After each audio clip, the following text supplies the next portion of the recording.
আজকে মোহরমের মঞ্জিল, আজকেই শেষ মোহরমের দিন। তো আজকে হচ্ছে মঞ্জিলের দিন। মসজিদে আমাদের এখানে সব মসজিদেই দোয়া খেরাত হইতেছে আজকে, আর সাথে সিন্নির ব্যবস্থাও করেছে। আর আমার হাজব্যান্ড কিন্তু চলে গেছে মসজিদে, সে মানে সিন্নি রান্না করবে, তার জন্য সে কিন্তু সকালেই চলে গেছে। আর যেহেতু আজকে মঞ্জিলের দিন, সবার ঘরে একটু ভালো মন্দ রান্না করে, তো আমি ভাবলাম যে আমি কি রান্না করি। আজকে তো মানে কি আমার হাজব্যান্ড তো সকালেই চলে গেছে, সে তো সেন্টারে যায় নাই, কিছুই এনে দিতে পারে নাই। তো আমি একটা কবুতর ছিল, তো এই কবুতরটা জবা করে রান্না করব ভাবছি। তো রান্না বসিয়ে দিয়ে এখানে ছেলেকে নিয়ে আসলাম। তো ছেলে বলতেছে মসজিদে যাবে, তাকে রেডি করে দেওয়ার জন্য। তো আমার ছেলেকে আমি রেডি করে দিতেছি। আর ছেলেটা এত দুষ্টু যে আমি কয় জোড় কাপড় বের করলাম, তার এক জোড়ও পছন্দ হয় না। লাস্টে গিয়ে এই কাপড়গুলোই পিনলো। তো পিনতে তাকে তারপরে এই যে তেল তুল দিয়ে রেডি করে দিলাম। সে মানে তার মানে আর ছেলে পেলে আছে, ওদের সাথে যাবে। তো এদিকে আমি তাকে রেডি করে দিয়ে আমার রান্নাটা আমি কমপ্লিট করে নিতেছি। তো আজকে রান্না হচ্ছে কবুতরের মাংস, আর সাথে পাতলা ডাল রান্না করব আর ভাত। যেহেতু আপনাদের দাদাভাই কিন্তু গড়ে নাই, মসজিদে সকালেই চলে গেছে সিন্নি রান্না করবে বলে। তো আমাকে মানে বাজার করে দেওয়ার মতো মানুষই নাই। তো যেগুলো ছিল এগুলোই রান্না করলাম।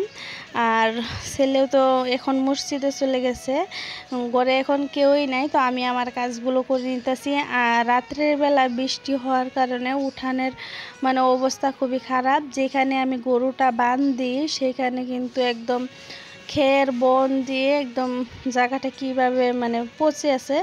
তো এই জায়গাটাকে পুরো উঠানটা ঝাড়ু দিব না, শুধু ওই জায়গাটাকে সাফা করব, কেননা পুরো উঠানটা কিন্তু ভিজা আছে রাত্রের বেলা বৃষ্টি হওয়ার কারণে। তো এই জায়গাখানেই খালি একটু ঝাড়ু দিয়ে বঞ্চনগুলো ফেলে দেব। এখন যেহেতু গোসল করব, তো গোসলের আগে এসব কাজ করে নিব।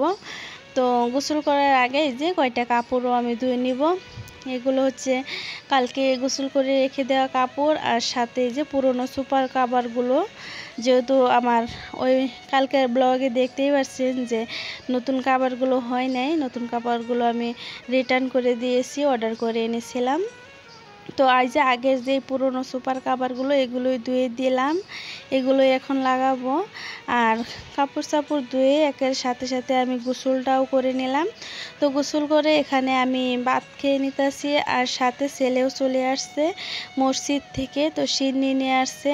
তো এখন প্রায় 3টা বাজে, তো সে চলে আসছে। বুট পোলাওয়ের সিন্নি হয়েছিল মসজিদে, তো সেখান থেকে সিন্নি আনলো। তো আমি ওকে মানে থালির মধ্যে দিলাম, আর আমাকেও মানে বলতেছিল লোয়ার জন্য। তো আমি অল্প একটু নিয়ে খাইছি, তো ভালোই লাগছিল। সিন্নি জিনিসটা এমনিতেই অনেক ভালো লাগে। তো আজকের রান্নাটাও অনেক মজা হয়েছিল, আমার হাজব্যান্ডই রান্না করেছিল আমাদের মসজিদে। তো এদিকে খাওয়া দাওয়ার পরে যে কাপড়গুলো যে আমি ধুয়ে মেলেছিলাম, কাপড়গুলো শুকিয়ে গেছে।